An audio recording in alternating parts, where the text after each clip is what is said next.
Welcome to NISH News Weekly Broadcast. Regional News. Parading of captive elephants should be restricted to temple, church, and mosque festivals, and the animals shall not be paraded for private functions, inaugurations, suggests an amicus curiae report. T.C. Suresh Menon, amicus curiae, has submitted the report to a division bench of the Kerala High Court, which initiated suo motu proceedings on the plight of captive elephants in the state.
Kerala state has decided to allow private individuals to invest in the development of tourist destinations. They can invest up to 60% of the cost under the Destination Challenge project initiated by the Tourism Department, and the state will give a proportional share of the revenue to the investor. As per the project guidelines, the Tourism Department will bear 60% of the project cost with a ceiling of 50 lakhs and the rest by the respective local body, either from its own fund or through sponsorship.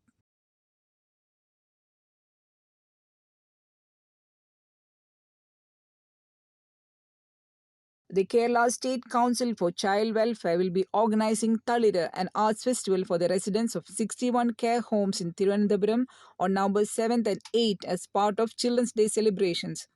More than 800 children will participate in competitions in 17 items held separately for high secondary, high school, upper primary, and lower primary sections.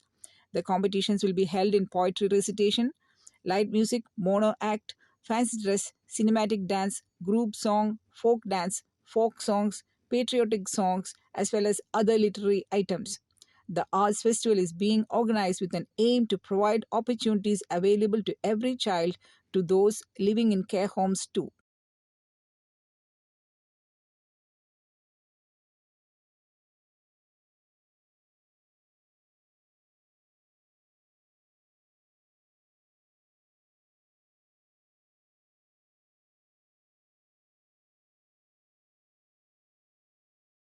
National news. The Indian Army has successfully patrolled one of the 5 patrolling points in Despang Ara of eastern Ladakh, the Leh Base 14 Corps announced late on November 4. This marks the resumption of patrolling in the area for the first time since disengagement was undertaken last week, and also since the standoff began in May 2020. Following the consensus reached between the Indian and Chinese side for disengagement and resumption of patrolling in Despang and Damchok, the Indian Army patrol to one of the patrolling points in Despang was successfully conducted on November 5.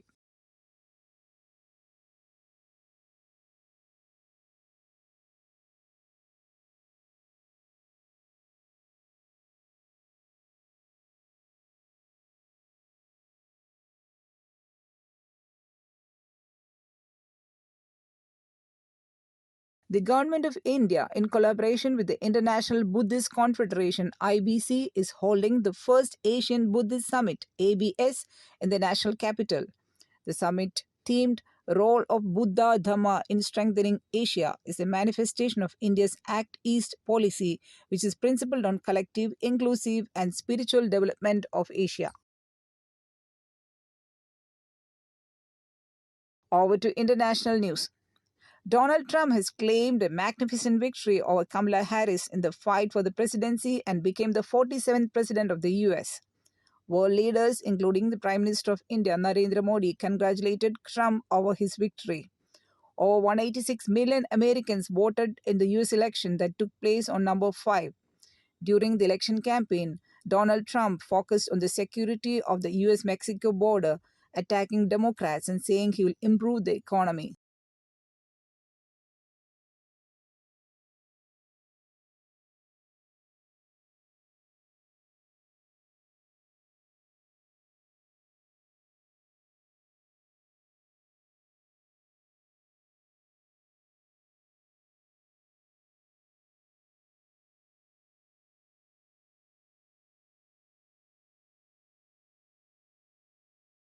Prime Minister Narendra Modi on November 4, 2024, strongly condemned the violence at the Hindu Sabha temple at Brampton near Toronto and said such actions will never weaken India's resolve. Commenting on the ongoing diplomatic downturn between the two sides, Modi also slammed the recent reports of surveillance targeting Indian diplomats in Canada and described such actions as cowardly. Modi's comments came hours after the Ministry of External Affairs, against the backdrop of anti India protests and violence around the temple premises, said that it remains deeply concerned about the safety and security of Indian nationals in Canada.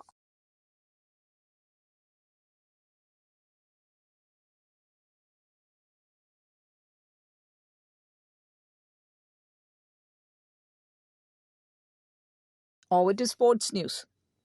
Indian Olympic Association IOA President PT Usha says India's commitment to hosting the 2036 Olympics remains steadfast after a letter of intent expressing the country's desire to host the 2036 Summer Olympics and Paralympics has been submitted by the IOA to the International Olympic Committee.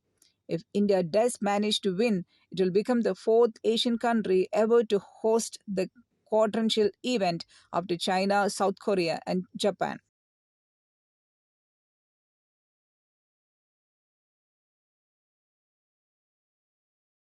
With this news, we come to the end of NISH News Weekly broadcast. I am Lijoraji, ISL teacher at NISH, signing the news for you along with Miss Sylvie Maximena, NISH faculty.